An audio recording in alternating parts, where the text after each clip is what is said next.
Hey everyone, welcome back to the Pokemon Casino. Hope you're all doing well. I am sort of on a path to recovery. I don't know if you can tell, but my voice is still a bit gone because of COVID. Been having it over a week, which is why I've been missing some uploads. Hopefully you guys have been patient. Hopefully you guys have been enjoying the holiday season that is coming or maybe has already arrived for you. But I wanted to put this video out here, feeling good enough to do so. I wanted to do another one. I had some product that I was going to be opening today, but I can't go out because I'm sort of locked down because of COVID, obviously. So decided to do sort of more of a market check on things. But the video that I will be doing next week will be having a giveaway. It'll be a holiday giveaway. I know it's after Christmas time when it'll be probably posted, but hey, better later than never. So I will be giving out a number of promo cards. These are a number of Japanese promo cards that I have. As you can see, I have the Glaceon, I have this Leafeon, and I'll be giving out a bunch of them. Not just one winner, two winners, but a bunch of winners. So make sure you are subscribed. Make sure you are up to date on when I post my videos, which is likely a Tuesday or Wednesday next week, so you can see. But also one exciting one or promo card giveaway that I'll be also including is this one. This one is the Chinese promo for when you bought the Scarlet and Violet game in either Hong Kong or Taiwan. I think this one is a great looking card. I know there's obviously a Japanese one and I have some of those myself for buying the Japanese game. But I thought this one is a nice one to have, especially as we are ending off Sword and Shield and going into the Scarlet and Violet era without Ash. I'm sure you've all seen the news that Ash is no longer going to be part of the storyline. A big change. I'm not sure what happens to Pikachu, but excited to see what the Pokemon Company has in store for us. But without further ado, let's get into this week's content. Japanese versus English Pokemon cards. Which alt art card basically should you be buying, and what is the price difference between them? Obviously both of them have same cards. There's some Japanese exclusive, but there are a lot that are mixed in between. Which ones are trading cheaper or more expensive between Japanese and English? So let's look at the first one we have. It is the Gengar VMAX. Japanese one is $224. English is $168, so a 56 price difference to Japan. It is 33% more expensive. I expected this one because it is different in terms of how you pull it. For Gengar VMAX English one, you could get it from the Fusion Strike box along with Mew as an alt art, but for Gengar VMAX Japanese, you actually had these special Gengar set decks. And if you were lucky, when you opened that deck, you would have got this special 0 out of 20 out of 0, 1 to 19 card in that deck. So it's a completely by luck, completely by RNG if you got this one. So that is very different in terms of how they distributed it in Japan. And we're starting at number 11 because we're not tied to, say, the top 10 or anything. I just saw some cards that I thought were interesting that I wanted to include here, and didn't want to cut it off because it was just not within the top 10. But at number 10, we got the Blaziken VMAX. And so this one was from Chilling Reign in English. It's going for $163. That's definitely gone up in price since I've last looked maybe 6 months ago for the English card. In Japanese, it is $224. Still more expensive in Japanese at $61 or 37%. Both great looking cards. But yeah, number 10. And at number 9, we got the one, the amazing, the Giratina V. And within the, I guess you can say, Japanese spectrum, this one's going for a pretty penny at $450. That is $177 more than the American one or the English one. That's a 65% increase. But that's not to say the English one's not cheap. The English one is also $272. So it's not a cheap card at all. And for this one to be 65% more Shows you just, I guess, how they sometimes pump up the prices on Japanese cards, to be honest. This one I remember was not this expensive a couple of months ago, and then suddenly it just started soaring, going to the moon. So Japanese cards always trying to retain value or increase that value, it seems. But at number 8, we got the Galarian Moltres V, one of my favorite cards from the Sword and Shield era. The Japanese one is $224, English is $135, $89 price difference or 66%. I managed to pull the English one of this one and actually got it graded PSA 10 myself, so super happy about that. If I'll be able to pull this one day, I do hope so, from the Japanese ones, just to add it to my collection. That'd be great. But if you're looking at a trend right now, that's right, and I think we expected it. Japanese cards seem to be more expensive than English ones. But let's see how that price difference will start to increase.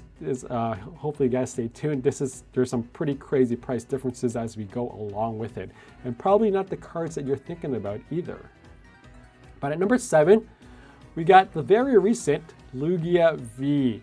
This one is $449 for the Japanese, $207 for the English one, which is a very respectable price, to be honest, especially with how much Silver Tempest has been printed and how readily available it does seem.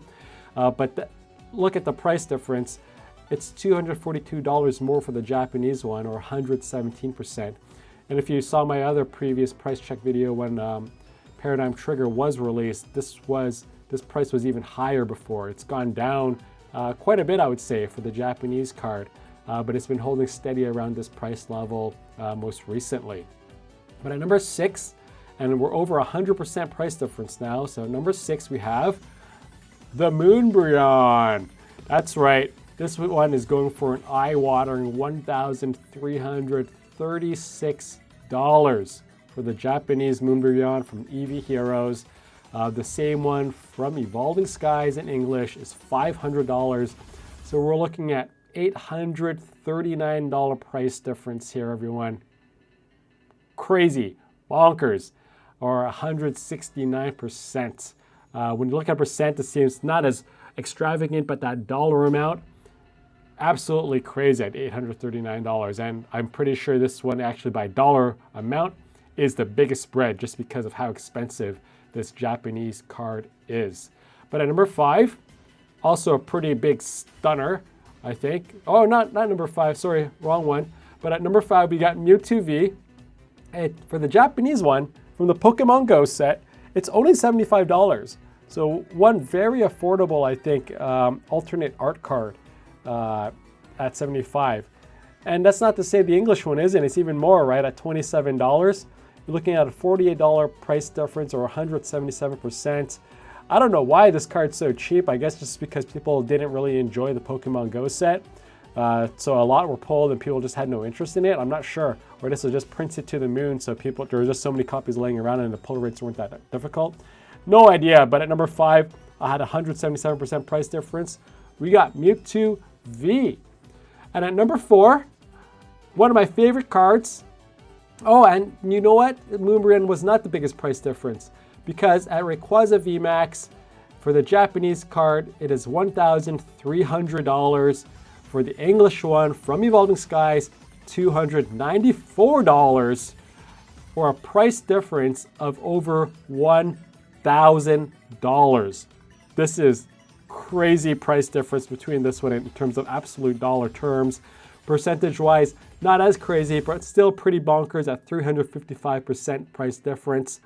I think it's because the Moonbryon has really gone up in value for Evolving Skies, which is why the percentage isn't as big. But wow, absolutely stunning looking card. I got this one in Japanese, to be honest, but not at that price, luckily. I got it way cheaper than this.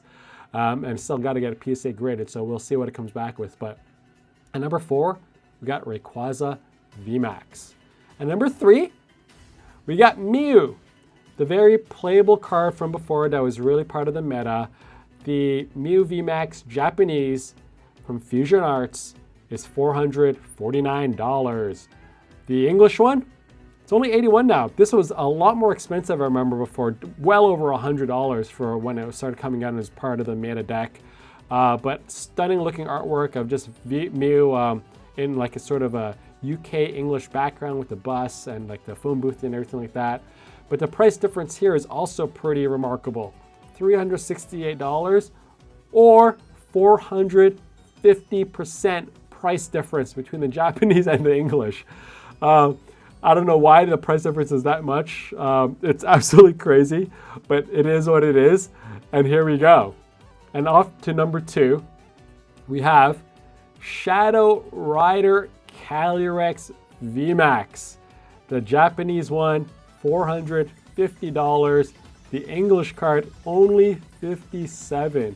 I remember this was a lot more expensive like over a year ago when the Calyrex decks were really part of the meta still and people were playing them a lot. I unfortunately do have the English one. I pulled it myself, so I'm very happy about that. But at $57, it has definitely gone down in value a lot, like more than half, I'm pretty sure. But if we look at the price difference, this is even crazier as we go down to the top one. It is $392 difference or 688% difference between the Japanese and the English card. What is going on here? All I know is that this deck is absolutely stunning. It looks great in Japanese, I think. Really enjoy just looking at this card. Really enjoy the artwork. But here we go, 688%. And now, before we go to the top difference, or the biggest difference in percentage terms between Japanese and English, a few honorable mentions that I wanted to take note of. One that I thought was really interesting was the Charizard V from Starbirth, the Japanese one. It's going for $186 for the Japanese, or in the English variant, $185. So this is basically the same. This is basically no price difference, and it's the only one that I sort of saw when I was going through this sort of price comparison in terms of really popular alt art cards, which I thought was quite interesting. So if you hold the Japanese or English, you're basically holding the same thing. Longer run, I do think probably the Japanese one will go up in value, and you probably have a better chance of better quality in terms of centering, etc. if you want to grade it. So if I had it to choose, I'd sell my English one and I'd get the Japanese one, but hey, I'm biased towards Japanese cards, so what do I know? But not to say that all Japanese cards are more expensive. We have some anomalies as well, and these ones are, you probably guessed it if you keep keeping up with some Pokemon card news, the Aerodactyl V. So this is from Lost Abyss in Japanese. It's going for $52, the Japanese card. Or the English one is $130. So this is way more expensive. It's a $78 price difference. And the Japanese one is 60% cheaper in this case. So I think this is a no-brainer if you want to get this card and you didn't care sort of what language it was. Get the Japanese one. You probably have a better luck at getting it, better quality and printed quality as well. Plus, I think the texturing overall is much better done on the Japanese side. So, Aerodactyl. And another one with a big price difference in favor of English is Machamp. That's right, we got Machamp V here at $37. I know some people might say this is like part of like a trainer gallery or whatnot. It's not. This is just an alternate art card that I sort of pulled out here, but a huge price difference. At the Japanese one, it's only $37. But then for the English one, it's a crazy $120. And I actually have this card in English. So when I'm looking at this, I think I gotta sell it and just swap it for the Japanese one, to be frank. I think that's exactly what I'm gonna do. I'm gonna go look at my binder after this video and sell it. See if I can get that price difference of $85. Or the Japanese one, 69% cheaper. Seems like a no-brainer to me.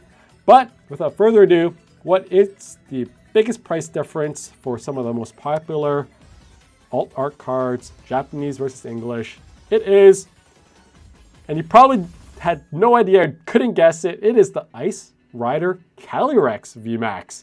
That's right, we got it going for $450 for the Japanese one, and only $47 for the English one. This is a price difference of $402 or a crazy 855%. So we didn't get over 1,000%, but I didn't look at all cards, just some of the more popular ones from the sets. But maybe I'll expand this sort of series as we continue going along. It does take some time to put all this data together, get all the pictures, etc. But this is basically it, everyone. So what do you think? Do you like the Japanese ones more? Is it worth that premium, do you think, or do you want to stick with the English? For me, just to give you my personal opinion, I like the Japanese cards. I do think that they are printed better, the texturing, the quality, etc., because I do like getting them graded now. Overall, I think over time, Japanese cards do tend to hold value better for whatever reason, but that's my take on it. So is it worth the premium? Probably not an 855% premium, to be frank, as these cards, but some of them with smaller ones, I definitely think so, that it's worth picking up. But do let me know, which ones do you prefer? Which ones do you like the most? Leave me a comment over there. If you're not subscribed, remember to hit that subscribe button right now so that you are notified of my giveaway video next week when it does come. But thanks for watching. Hope you guys got something out of it or found it was interesting. If you're opening up packs before my next video, wish you the best of luck, best RNG.